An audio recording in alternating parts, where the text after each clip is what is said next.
आज कुशवाहा समाज को भरमाने की कोशिश की जा रही है, कल कुर्मी समाज को किया जाएगा, परसों अति पिछड़ा समाज को किया जाएगा कि आरजेडी में तेजस्वी परिवार को लेकर के सारी रणनीति बनाई जाती है। सभी लोग जानते हैं, देश और प्रदेश स्तर पर इस चीज को समझ गए हैं लोग कि भीतरघात किस स्तर पर हुआ है, कहां पे हुआ है, कि 2025 में जो रिजल्ट होगा वो हम लोग के पक्ष में होगा। एक खास क्षेत्र में पूरी तरह से वाइप आउट हो जाना ये अच्छे संकेत नहीं है। तेज प्रताप सहित जिन सीटों पर एनडीए गठबंधन के उम्मीदवार लूज किए हैं वहां उन सभी को टिकट नहीं दिया जाएगा। कोऑर्डिनेशन के अभाव में चीजें गड़बड़ी हुई हैं, उसको अगर हम दुरुस्त कर लेते हैं तो सब कुछ ठीक हो जाएगा। तो हम 2025 में 200 पार से जाना चाहते हैं। लालू जी का मकसद सिर्फ एक है, अपने परिवार से किसी व्यक्ति को उनको वो मुख्यमंत्री देखना चाहते हैं। लोकसभा चुनाव के बाद एक बैठक उपेंद्र कुशवाहा की पार्टी में की गई। 2 दिवसीय ये बैठक हुई। आरएलएम की ये बैठक जब समाप्त हुई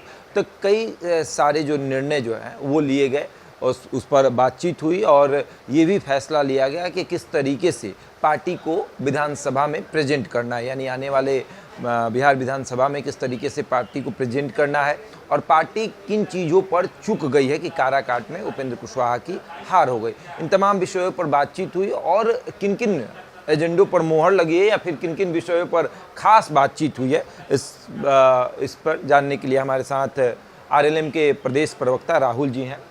राहुल जी, 2 दिवसीय बैठक आपकी पार्टी ने की। पार्टी के इस बैठक में किन किन मुद्दों पर बातचीत हुई? देखिए, सबसे पहले तो हम लोगों ने एक समीक्षा की और समीक्षा में जो बातें निकल करके आई हैं उस पर हम लोगों ने ये तय किया है कि आगे हम लोग इस पर काम करेंगे। 2 पहलू है, एक तो कि हमारी तरफ से क्या कमी रही उस पर हम लोगों ने बात किया। दूसरा पहलू ये है कि एनडीए में जो भी घटक दल हैं उसमें कहाँ पे चीज़ें चूक हुई जिसको लेकर के आगे काम करने की ज़रूरत है। शाहाबाद न सिर्फ काराकाट बल्कि शाहाबाद और मगध के क्षेत्रों में जिस तरह से जो चुनौतियां आई हैं हमारे सामने और एक सीमांचल में भी कुछ सीटों पे नुकसान हुआ एनडीए को, उस पर हम लोगों ने बात की।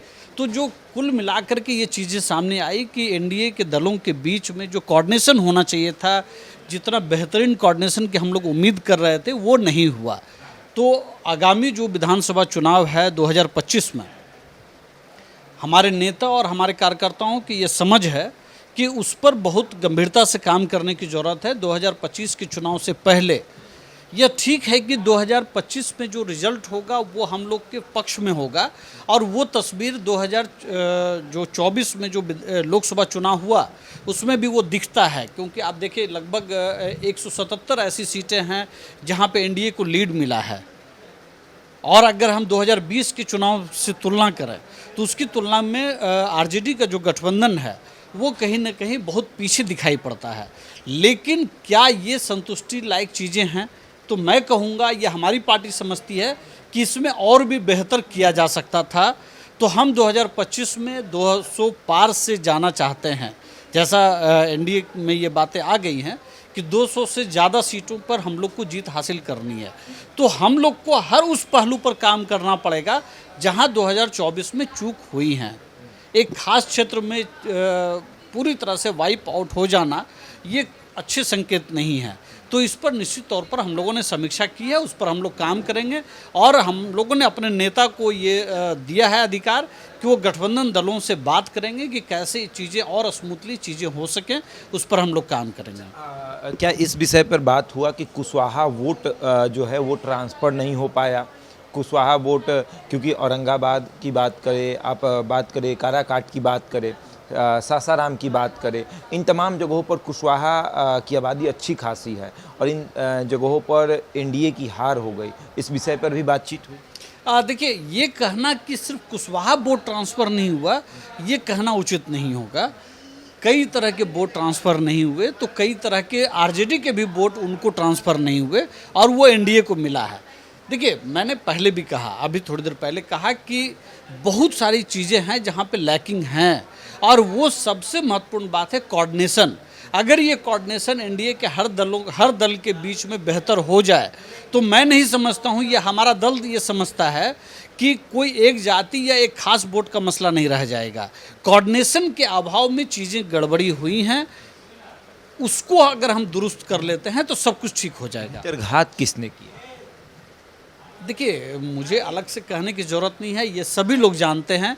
देश और प्रदेश स्तर पर इस चीज़ को समझ गए हैं लोग कि भीतरघात किस स्तर पर हुआ है, कहाँ पे हुआ है, और उसको मीडिया में कहने की ज़रूरत नहीं है। एनडीए के घटक दल सभी चीज़ों को समझते हैं और मुझे पूरा विश्वास है कि आदरणीय प्रधानमंत्री नरेंद्र मोदी जी के नेतृत्व में और आदरणीय मुख्यमंत्री नीतीश कुमार जी के नेतृत्व में इन सभी चीज़ों पर काम हो रहा है और सब कुछ ठीक हो जाएगा। एक तरफ आप पूरा दम लगाए हुए हैं कि एनडीए को 2025 में बेहतर बनाया जाए, वहीं दूसरी तरफ तेजस्वी यादव भी अपनी रणनीति बना रहे हैं और तेजस्वी यादव की ये रणनीति आप पर ज़्यादा चोट कर रही है क्योंकि आप कुशवाहा को लेकर आगे आप लोग बढ़ते हैं और वो भी लोकसभा में अगर देखा जाए तो संसद में कुशवाहा को नेता बनाते हैं, प्रेजेंट करते हैं और वो भी कुशवाहा वोट बैंक को साधने में लगे हुए हैं और कहा अब जा रहा है कि वाईके का एक समीकरण चलेगा, यानी यादव और कुशवाहा के समीकरण से अब राजद चलेगा, तो फिर आप कहाँ रहेंगे? देखिए, सबसे पहले बात तो ये कि वाई और के का जो समीकरण है तो इसका मतलब है कि एम वाई को वो छोड़ चुके हैं या उसको वहाँ पे उनको लग रहा है कि हम कहीं ना कहीं अब यहाँ से निराश हो चुके हैं। तो एक तरह से ये समझा जाए, कुशवाहा समाज हो या कोई भी समाज जिनको ये लुभाने की कोशिश कर रहे हैं, तो मुस्लिम समाज ने लंबे समय तक इंडी गठबंधन को या कहिए कि जो आरजेडी है उसको उन लोगों ने बहुत सपोर्ट किया। तो इसका मतलब ये हुआ कि एक लंबे समय तक उनको ठगने के बाद अब फाइनली उनको भुला देने की कोशिश हो रही है और अब एक नए कहिए कि एक नए क्षेत्र को तलाशा जा रहा है कुशवाहा समाज को लेकर के या कुछ और पिछड़ी जातियों को लेकर के। देखिए, बहुत चीज़ें क्लियर है कि आरजेडी में तेजस्वी परिवार को लेकर के सारी रणनीति बनाई जाती है। पप्पू यादव को हाशिए पे डाला जाता है। कल अगर अभय कुशवाहा कहीं पे आगे बढ़ते हुए दिखाई पड़ेंगे तो उनको हाशिए पर डाला जाएगा। कल शहाबुद्दीन जी के इंतकाल पर उनको जो सम्मान देना चाहिए था पार्टी की तरफ से वो नहीं दिया गया और इस तरह की तमाम चीज़ों को अगर आप देखेंगे तो पिक एंड चूज की जो राजनीति है आरजेडी की, वो सिर्फ और सिर्फ एक परिवार के हितों को देख करके तय किया जाता है। आज कुशवाहा समाज को भरमाने की कोशिश की जा रही है, कल कुर्मी समाज को किया जाएगा, परसों अति पिछड़ा समाज को किया जाएगा। आप देखिए तो बहुत स्पष्ट हैं चीज़ें कि एक व्यक्ति को केंद्र में रख करके पूरी रणनीति बनाई जाती है और अगर एक मॉडल फेल हो जाता है तो दूसरे मॉडल पे काम किया जाता है, तीसरे मॉडल पे काम किया जाता है। सर्व समाज को ले करके जो रणनीति एनडीए बनाती है, नीतीश कुमार जी हों या आदरणीय नरेंद्र मोदी जी हों या कुशवाहा जी हों या चिराग जी हों, आप देखेंगे कि हर समाज, हर वर्ग की तरक्की, उसके विकास, उसको सम्मान देने की जो रणनीति है, उसके उलट एक परिवार को कैसे सम्मान मिले, उसको राजनीति कैसे एस्टैब्लिश हो, इसके लिए कभी एक पक्ष को आगे बढ़ाया जाएगा, कभी मुस्लिम समाज को आगे बढ़ाया जाएगा, कभी तीसरे को बढ़ाया जाएगा। मुझे लगता है कि बिहार की जनता समग्रता में विचार करती है, सबको लेकर के चलने की बात करती है। अगर आप पिछले दिनों अगर आप देखेंगे जदयू को ही या बीजेपी को ही, तो अति पिछड़ा समाज को भी नेतृत्व देने की कोशिश की गई है, तो ब्राह्मण समाज को भी, भूमियार समाज को भी, राजपूत समाज को भी प्रतिनिधित्व दिया गया, चाहे वो मंत्रिमंडल हो, चाहे विधान परिषद में सभापति की बात हो या नेता विपक्ष की बात, नेता जो सदन में हैं वहाँ की बात हो। अगर आप देखेंगे कि हर स्तर पर यहाँ पे समग्रता की बात हो रही है। यहाँ ऐसा नहीं है कि हम एम वाई था तो अब हम वाई के की बात करेंगे। यहाँ पे ए टू जेड सही मायने में बात होती है। निचले से निचले व्यक्ति को कैसे सत्ता में प्रतिनिधित्व मिले उसकी बात होती है। धरातल पर विकास कैसे हो, उसका लाभ सबको मिले। यहाँ पर ये नहीं है कि हम अगर हम अनाज देने की बात कह रहे हों या बेहतर शिक्षा देने की बात कह रहे हों या बेहतर नौकरियों की बात कह रहे हों तो उसमें हम मुस्लिम समाज को छोड़ देने की बात कह रहे हैं, हम यादव समाज को छोड़ देने की बात कह रहे हैं। अगर 1 लाख नौकरी या 5 लाख नौकरी की घोषणा हुई है आने वाले दिनों में बिहार में जो नए सिरे से दी जाएगी, तो बिहार के हर तबके को नौकरी दी जाएगी। हम वाई और के का समीकरण नहीं करेंगे, हम ए टू जेड समीकरण के साथ राजनीति करते हैं, रणनीति बनाते हैं, पॉलिसी बनाते हैं। हम एक परिवार को देख करके रणनीति नहीं बनाते हैं। और आरजेडी जहाँ पर चूक रही है वो ये कि एक परिवार को देने की बात कह रही है। मैं बहुत छोटी सी बात एक बात कहूँगा कि अभी जैसे वो एक बात आई उनकी बैठकों में कि जहाँ जहाँ इंडी गठबंधन लूज किया है उनको टिकट नहीं दिया जाएगा। मुझे लगता है कि क्या ये कहना उचित नहीं होता कि तेज प्रताप सहित जिन सीटों पर इंडी गठबंधन के उम्मीदवार लूज किए हैं वहाँ उन सभी को टिकट नहीं दिया जाएगा। तो एक क्लियर आप पूछ लीजिएगा आरजेडी से, एक ऑफिशियल बयान दिलवा दीजिए। मैं तो सिर्फ कह रहा हूँ कि आपने कहा कि जहाँ जहाँ लूज किया है उनको टिकट नहीं मिलेगा।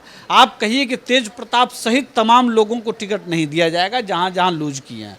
तो भेदभाव, आपको भेद क्या होता है, भेदभाव एक दूसरे में, वो आपको खुद पता चल जाएगा। मुझे कहने की ज़रूरत नहीं पड़ती है। आप लोग बड़ी खुशियां मना रहे हैं कि आपके नेता राज्यसभा जाएंगे, फिर मंत्रिमंडल में भी शामिल होंगे, लेकिन सरकार तो अगस्त तक ही चलेगी, अगस्त के बाद सरकार गिर जाएगी। अगर लालू जी के कहने से सरकार गिर गई होती तो पिछले 2005 से लेकर के अभी तक और 2014 से लेकर के अभी तक मुझे लगता है कि 1 दर्जन बार सरकारें गिर चुकी होती। लालू जी का मकसद सिर्फ एक है, अपने परिवार से किसी व्यक्ति को, मुझे नाम लेने की ज़रूरत नहीं है, उनको वो मुख्यमंत्री देखना चाहते हैं। उनको विकास से, लोगों के सामाजिक समीकरण, सामाजिक स्तर पर लोगों के विकास से, बिहार के विकास से उनको कोई लेना देना नहीं है। दूसरी बात कि हमारे नेता जब राज्यसभा जा रहे हैं, जो ऑफिशियली घोषणा हो चुकी है, तो मुझे लगता है कि ये हमारे नेता का ये सम्मान सिर्फ नहीं है, ये उनके प्रति जो बिहार में जो लाखों लोग उनके प्रति जो प्रेम रखते हैं, उनके प्रति समर्पित भाव से काम करते हैं, और बिहार के हर ज़िले में जो उनके पीछे जो काम करने वाले जो लोग हैं, उनका ये सम्मान है, उस समाज का सम्मान है, उस वर्ग का सम्मान है। और मुझे लगता है कि सदन के अंदर करोड़ों लोगों की भावनाओं का ये सम्मान होगा, ये उनको राज्यसभा भेजना। और जिनको लगता है कि अगस्त तक सरकार चलेगी तो हम सितंबर में भी बात करेंगे, और वो 4 कंधों पर ही सवार रहेंगे, और हमारी सरकार बहुत शानदार तरीके से सितंबर से भी आगे चलती है। मिठाई भिजवाएंगे? बिल्कुल, हम मिठाई भिजवाएंगे, बिल्कुल। चलिए, तो लालू यादव के लिए मिठाई भी जाएगा, सितंबर में बात भी होगी, अगस्त में सरकार भी नहीं गिरेगी, और उपेंद्र कुशवाहा राज्यसभा जा रहे हैं, वहाँ से मंत्रिमंडल में भी शामिल होंगे। 2 दिवसीय एक बैठक आरएलएम की समाप्त हुई, और उस बैठक में अलग अलग तरह की रणनीति बनी। पहली रणनीति पर चर्चा ये हुई कि कोऑर्डिनेशन की एक कमी रही गठबंधन के अंदर। अगर कोऑर्डिनेशन रहता तो शाहाबाद का क्षेत्र, मगध का क्षेत्र एनडीए के हाथ से नहीं निकलता। जिस 40 सीटों की चर्चा हो रही थी, वो 40 की 40 सीटें एनडीए के पाले में जाती। थोड़ी कोऑर्डिनेशन की कमी रह गई है, और इस पर अब उपेंद्र कुशवाहा एनडीए के नेताओं से बातचीत करेंगे, क्योंकि अब अपने पार्टी के साथ उन्होंने बैठक कर ली है। तमाम क्षेत्रों में घूम घूम कर उन्होंने एक बैठक किया, और यही पता किया है कि कोऑर्डिनेशन की एक कमी रह गई। बहरहाल इस खबर में इतना ही। बने हमारे साथ और देखते रहें द इंडिया टॉप।